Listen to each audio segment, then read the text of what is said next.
We're keeping an eye on a developing storm in the Gulf right now. Zeta made landfall in Mexico last night, and now it's churning toward an already storm-stricken area of the U.S.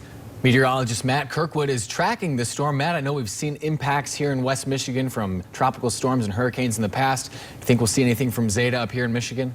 I don't think so. I think it's going to stay south, and I'll show you that in just a moment. But right there, you look at that track. It could be Hurricane Laura or Hurricane Delta previously, but no, it looks like this one is going to follow a very similar path, and this is the latest on Tropical Storm Zeta. Still some good symmetry showing up with the imagery, the satellite color enhanced right there as it peels off of the Yucatan Peninsula.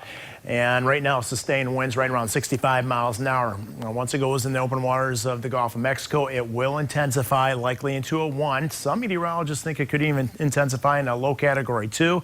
We'll keep an eye on it, because by Wednesday evening, it should be just south and east, making landfall in the southeastern tip of Louisiana, which is better than where Laura and also Delta came on shore, further to the west. So at least it's not smack dab on the same location.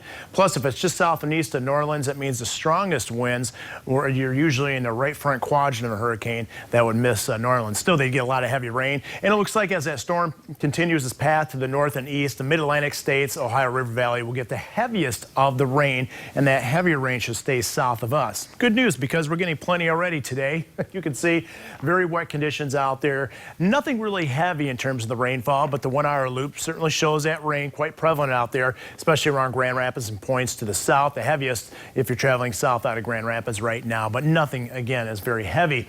Clearing line, again, just teasing us over in Wisconsin, just northwest of Milwaukee, heading into the Madison area. I thought we might get a little sunshine today. It doesn't look like that's really going to happen. The clearing will start to take place later on in the evening, probably after sunset time frame. But look at this. You have a bona fide winter storm in New Mexico, Panhandle of Texas, and Oklahoma with ice storm warnings. We have winter storm warnings and also advisories, and just a little over 300 miles away, they have tropical storm warnings posted for the southeastern parts of Louisiana. Quite incredible. You don't see that very often. Okay, here's the futurecast for us, and that moisture from the system off to the southwest in the Four Corners region of the Panhandle of Texas is going to combine with whatever remnants of Zeta, and that's going to throw this moisture basically to the north, north, and east.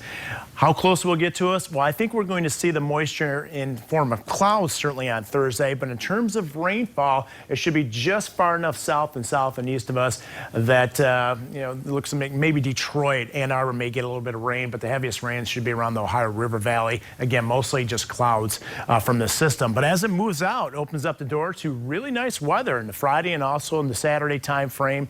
It looks like temperatures will warm up just a little bit, especially for Saturday. Temperatures certainly anything but warm at the present time. 37 degrees right now. We have a wind out of the west at 8, and that gives us a feel-like reading right around 30 degrees. Ooh. 8-day forecast. All right, here's that improvement I was talking about. 52 tomorrow, but it will be accompanied with a pretty good breeze. But hey, at least we get the sunshine. Thursday, here's the clouds from the remnants of Zeta and that storm system. 47 degrees at best, to 47 on Friday with lots of sunshine. Then Saturday, Halloween, really nice day for the trick-or-treaters. It will be a breezy once again, especially later in the afternoon. High temperatures low to mid-50s. Sharp cold front moves through Saturday night with some showers with it, but I think those showers will be later in the evening and overnight period after the trick-or-treaters are out and about. And Sunday certainly will be a cool day with maybe even another chance of some rain and snow mix.